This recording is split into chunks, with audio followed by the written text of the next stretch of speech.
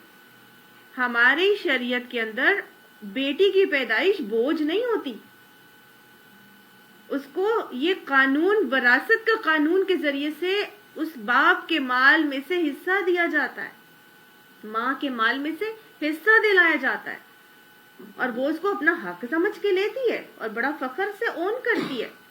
جبکہ ان کی شریعت، ان کے دین میں اس کا، چونکہ اس کا کوئی کانسیپٹ نہیں ہے، لہٰذا وہ بیٹی اس کی کندھوں کا بوجھ بن جاتی ہے، اور وہ یا تو آنے سے پہلے ان کو ختم کر دیتے ہیں، یا پھر ایسی گندے جھکتے ہیں باپ کے اور بھائیوں کے کہ بس وہ ان کا ہمیشہ ایک احسان تلے بیٹی جو ہے ہمیشہ دبی رہتی ہے.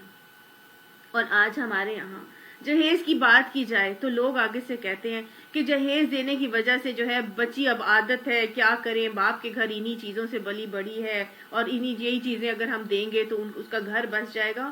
تو کبھی بھی بچیوں کا گھر اس ماں باپ کے دیے ہوئے جہیز سے نہیں بستا. بچی کا گھر بستا ہے جب وہ اسی اکنامک سسٹم کو آپٹ کرتی ہے، ولنگلی آپٹ کرتی ہے.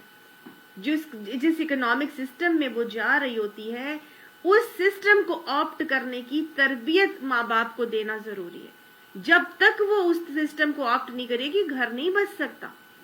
ماں باپ جہیز دے کے بچی کی خوشیوں کی گارنٹی نہیں دے سکتے، بلکہ یہ جہیز جب کسی کے گھر میں جاتا ہے تو ہر سطح پہ الٹا آگ لگاتا ہے، ہر سطح پہ آگ لگتی ہے. ہم سمجھتے ہیں ہم اس کی خوشیاں انشور کر رہے ہیں اس کو جہیز دے کے، وہ تو آگ لگا رہے ہیں الٹا. اول تو یہ کہ جب جہیز دیا جاتا ہے تو وہ جس کو دیا جاتا ہے وہ اتنے بے حیاؤں کی طرح، مگر مچھ کی طرح منہ کھول کے اور جتنا دیے جاؤ وہ مانگتے چلے جاتے ہیں. اور ایک مرتبہ وہ جو داماد کو مانگنے کی لت پڑ جاتی ہے تو ساری عمر اس کی لت رہتی ہے، جو اور اپنے باپ کے گھر سے لے کر آؤ. اور یہ اس قدر بے حیائی لاتا ہے، اس قدر، جیسے کہتے ہیں نا جہیز لینے دینے کی رسم کے حوالے سے وہ جو لوگ ہیں وہ ایسی بے حیا ہو جاتے ہیں کہ وہ آپ کے منہ سے مانگتے ہیں. منہ سے مانگنے کا طریقہ کیا ہوتا ہے؟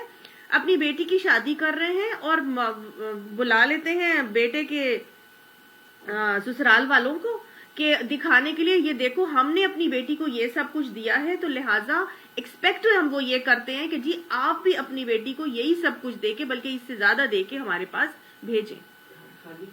پھر دوسرا یہ معاملہ کیا جاتا ہے کہ باقاعدہ حیا تو بالکل ہی کہتے ہیں نا، جب تجھ میں حیا نہ رہے تو جو چاہے کر. وہ پھر یہ حیا ختم ہو جاتی ہے تو وہ منہ سے مانگتے اس طرح ہے، جی میرے جو کالر کا سائز یہ ہے، یا میں تو فلاں ہی برانڈ کے کپڑے پہنتا ہوں، تم فلاں جگہ جا رہے ہو تو فلاں. میں نے ایسے گھرانے کو جانتی ہوں جہاں پہ اتنا زیادہ ان کے بیٹی کے سسرال والوں کا منہ کھلا تھا مگرمچھ کی طرح، کہ اگر بیٹی کے ماں باپ جیسے دبئی وغیرہ جا رہے ہیں یا کسی فارن ٹور پہ جا رہے ہیں تو باقاعدہ بیٹی کی طرف سے لسٹ آ جاتی تھی، ساس سسر کی طرف سے، داماد کی طرف سے، اس میں پوری لسٹ ہوتی تھی. زارا کی یہ چیز ہو، مسیمو دتی کی یہ چیز ہو، اور ارمانی کی فلاں چیز ہو، مطلب اس سے نیچے تو ہم کچھ پہنتے ہی نہیں ہیں. اور وہ بیچاری ماں باپ جو ہیں وہ بچی کی گھر کو بچانے کے لیے کہ جی میری تو جیٹھانی کا بھی فلاں چیز آتی ہے اور فلاں چیز آتی ہے، تو امی اگر آپ نے میری ساس کو جوڑا دینا ہے تو موٹو سے کم کا کوئی نہیں ہونا چاہیے، فلاں والی برانڈ سے نیچا کوئی جوڑا نہیں دینا، میری تو ناک کٹ جائے گی اگر آپ نے. مطلب وہ بیچاری اپنی بیٹی کی شادی کر کے ایسے گھرانے میں، اور یہ نہیں کہ وہ جو سسرال والے ہیں وہ کم معاشی طور پر کمزور ہیں، بہت زیادہ امیر ہیں، لیکن پھر بھی بس وہ بے حیائی اتنی زیادہ ہے کہ بے غیرتی اتنی زیادہ ہے کہ بس دیے جاؤ اور دیے جاؤ، اور پیٹ پھر بھی نہیں بھرتے، اور جب چیزیں آ جاتی ہیں تو اس میں بھی نقص نکالنے شروع ہو جاتے ہیں. یہ چیز ہمیں پسند نہیں ہے، یہ تو جی پرانے اس کا ہے، اور یہ فلانا ہے، مطلب پچھلے سال کا تھا. تو دیر از نو لمٹ ٹو اٹ نا. تو اس کو کیا کرنا ہے پھر؟ یہ جیسے ابھی ہمارے پاس، یہ تو میں نے آپ کو صرف ایک معاملہ بتایا، اس کے ساتھ ساتھ اگر داماد کا معاملہ ہے، سسرال والوں کا معاملہ ہے، تو یہ صرف سسرال والوں کے طرف نہیں ہو رہا، یہ جس گھر سے دیا جا رہا ہے اس گھر میں بھی آگ لگا رہا ہے. اور یہ کیسے آگ لگا رہا ہے کہ اگر ماں باپ بہت زیادہ ویل آف تھے ایک بیٹی کی شادی کے ٹائم پر تو اس کو بہت زیادہ دے دیا، اور دوسری بیٹی کی شادی کے ٹائم پر اتنا زیادہ ان کے پاس نہیں تھا تو بیٹی دوسری کو اگر کم دیا تو دوسری والی پہلی سے ناراض ہو جائے گی، اور اگر دوسری دفعہ میں دوسری بیٹی کی دفعہ میں وہ زیادہ خوشحالی تھی پہلی والی کی دفعہ میں نہیں تھی تو پہلی ناراض ہو جائے گی، دوسری کو گاڑی بھی دے دی، اے سی بھی دے دیا، مجھے تو یہ بھی نہیں دیا تھا، مجھے تو وہ بھی نہیں دیا تھا، اس کو اتنا زیادہ دے دیا، اور اگر پہلی کو دے دیتے ہیں تو سسرال والوں کے اور منہ کھل جاتے ہیں کہ جی پہلی کو اتنا دیا تھا تو اس کا مطلب ہے دوسری کو بھی دیں گے۔ ابھی مجھے ایک کسی کا پتہ چلا، وہ اپنے بیٹے کی شادی کے لیے بہو دیکھنے کے لیے جا رہی تھی، تو ایک گھر میں گئی تو وہاں پر ایک بیٹی کی ان کی شادی ہوئی تھی، تو وہ بیٹی آ کے تو ان کو خاتون کو کہنے لگی کہ میری امی نے مجھے فلاں فلاں فلاں فلاں فلاں فلاں چیزیں دی تھی، تو اپنی ساری چیزیں گنوا دی کہ بھئی ہمارے گھر سے اتنا دیا جاتا ہے، تو آپ جو ہے وہ بے شک میری بہن کے ساتھ اپنی بیٹے کا رشتہ طے کر دیں۔ وہ پوری لسٹ گنوا رہی تھی، جو خاتون ایک لڑکی کو دیکھنے گئی تھی تو اس نے اپنی شادی کی پوری لسٹ گنوا دی کہ ہمارے گھر میں اتنی چیزیں دی جاتی ہیں۔ اور یقین مانیے اس سے ہوتا کیا ہے کہ جو لوگ تو دے سکتے ہیں وہ تو دے دیتے ہیں، اور جو نہیں دے سکتے ان بیچاروں کی بیٹیاں بیٹھی رہ جاتی ہیں، اور ان کی شادیوں کو کرنانے کے لیے یا تو پھر بھائی گردے بیچتے ہیں، یا باپ جو ہے وہ اپنے اوپر آگ لگا لیتے ہیں کہ میں کیسے ان کی شادیاں کروں، اور نتیجتاً پھر بھی ہمارے معاشرے میں جو مڈل کلاس کی لڑکیاں ہیں وہ بالکل کہہ لیں کہ جہیز مڈل نہیں، بلو مڈل کلاس کی لڑکیاں جو اتنا جہیز افورڈ نہیں کر سکتے، وہ یا تو بیٹھی رہ جاتی ہیں یا پھر ان کے پیرنٹس قرضوں کے شکنجے میں جکڑے جاتے ہیں۔ ہوتا ہے کہ نہیں ہوتا؟ یہ اتنی بڑی ہر سطح پہ آگ لگانے والی چیز ہے۔ پھر جو لڑکی لے کے جا رہی ہے جہیز اپنے گھر میں لے کر جا رہی ہے، اگر تو وہ بہت زیادہ لے گئی ہے تو بس پھر اس کی ناک نیچے نہیں آتی کسی طرح بھی۔ اول تو وہ ساری چیزیں سنبھال کے رکھتی ہے، کوئی چیز نکالتی نہیں ہے، تو سسرال والے آگے سے پھر کہتے ہیں ہماری استعمال کی جاتی ہے، اپنی تو نکالتی نہیں ہے، اپنی نکالتی ہے تو فٹافٹ دو دھلا کے پھر رکھ دیتی ہے۔ اور اگر وہ جو چیزیں دلوں کی تنگی اتنی زیادہ آتی ہے، یہ تو میری امی فلاں جگہ سے لائی تھی، یہ تو میرے ابو فلاں جگہ سے لائے تھے، یہ تو انہوں نے اتنا مہنگا لے کے رکھا تھا، تو وہ ایک اگر پیالی ٹوٹ جائے کسی کے گھر میں کسی نند کے بچے سے یا کسی مہمان سے یا کسی میاں کے رشتے دار سے تو ساری عمر سلواتے سناتے رہتے ہیں، اور میں نے نہیں نکالنا، وہ آ کے میری چیزیں خراب کر جاتے ہیں، اور کوئی ڈیکوریشن آتے ہیں تو اٹھا کے رکھ دیے جاتے ہیں۔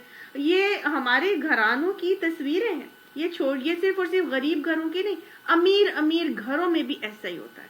اور یہ ہوتا ہے کہ کئی دفعہ میں نے ایسے بھی دیکھا کہ اتنے سارے لوگ اپنے بچوں کو بیٹیوں کو بہت بہت بہت بہت چیزیں دیتے ہیں، اور وہ چیزیں ان کے نصیب میں ہی نہیں ہوتی، وہ اسی پیٹی کے اندر ہی پڑی رہ جاتی ہیں، اور وہ 20-25 سال کے بعد جب وہ بیٹی اپنا گھر بناتی ہے تو وہ ایز اٹ از پیٹی کی پیٹی جو ہے وہ وہاں چلی جاتی ہے۔ وہ میری کسی نے مجھے ایسی بتایا کہ میری تو اب میرے اتنے سالوں کے بعد کوئی 18 سال بعد اس کا گھر بنا، تو گھر وہ کہتی ہے وہ جو ابو نے مجھے پیٹی دی تھی سارا سامان میرا اسی کے اندر تھا، اب میں جب اس گھر میں آئی تو پھر میں نے وہ پیٹی اپنی کھولی اور اس کے اندر سے دیکھا، میں تو سب کچھ بھول چکی تھی کہ میرے پاس کیا کیا پڑا ہے۔ اس کے جب میں نے پیٹی کھولی تو اس کے اندر پوری لسٹ موجود تھی، اور میں نے دیکھی وہ لسٹ، وہ تو میں نے اپنے ہاتھوں سے لکھی تھی، میرے ابو نے لکھوائی تھی، اور اس میں سے کہتی ہے پھر کتنا سامان اٹھا کے میں نے پھینک دیا اور میں نے فلاں فلاں فلاں کو دے دیا۔ ظاہر ہے وہ تو آپ کے نصیب میں ہی نہیں تھا۔ وہ فیشن چینج ہو جاتے ہیں، ٹرینڈز چینج ہو جاتے ہیں، چیزیں چینج ہو جاتی ہیں، وہ کس چیز کو گارنٹی کرنے کے لیے ہم یہ دیتے ہیں؟ اور جتنی بھی چیزیں آتی ہیں وہ سب کے سب اوپر والے کیبنٹ میں پڑی رہتی ہیں، اور مجالے کو کوئی اس کو استعمال کر رہا۔ یہ صرف اور صرف وبال ہے، ایک وبال ہے۔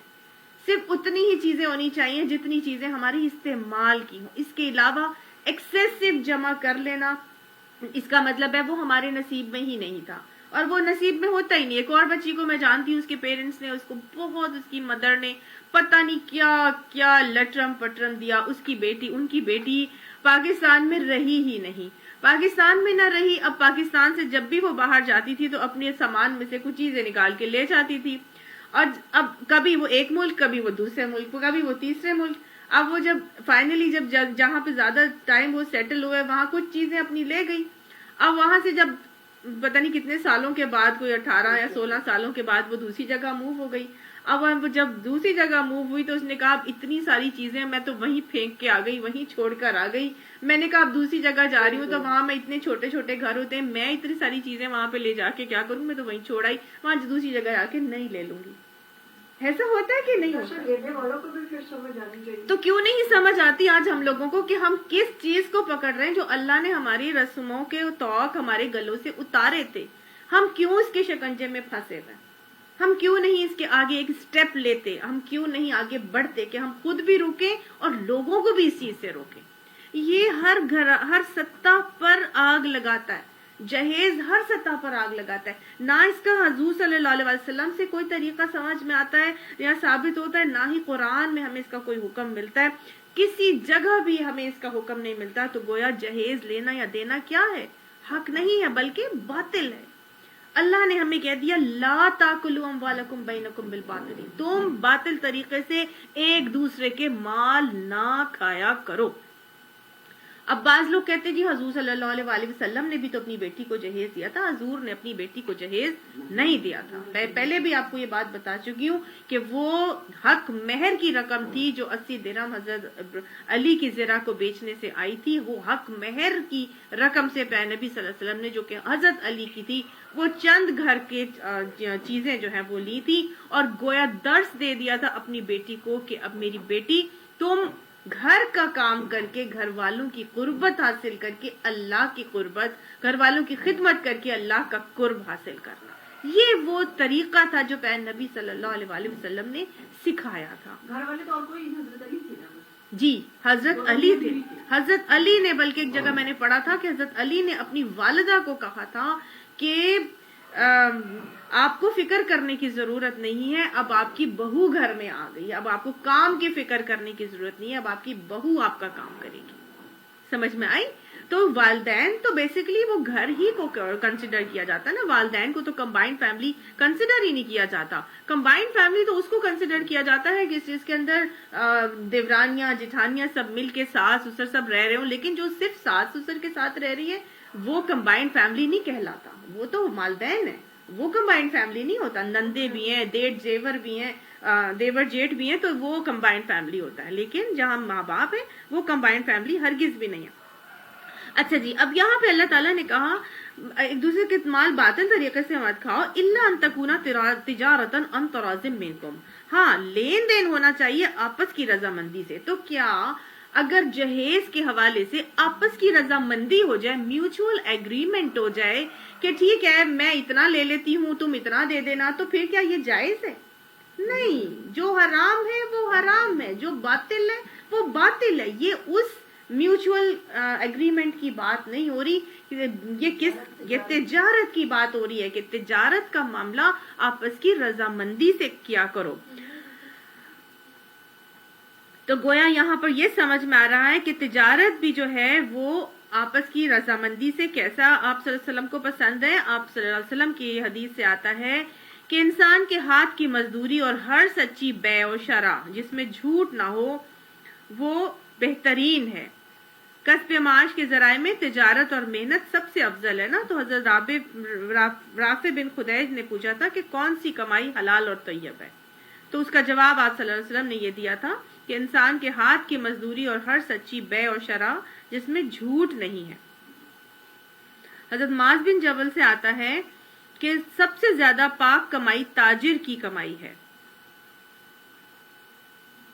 سب سے زیادہ پاک کمائی تاجر کی کمائی ہے, بشرط یہ کہ وہ بات کریں تو جھوٹ نہ بولیں, وعدہ کریں تو وعدہ خلافی نہ کریں, اور جب کوئی سامان خریدیں تو اس کو برا اور خراب نہ بتائیں, اور اگر فروخت کریں تو پھر اس کی جھوٹی تعریف نہ کریں. تو جہیز لینے اور دینے کے حوالے سے پھر کیا معاملہ ہے؟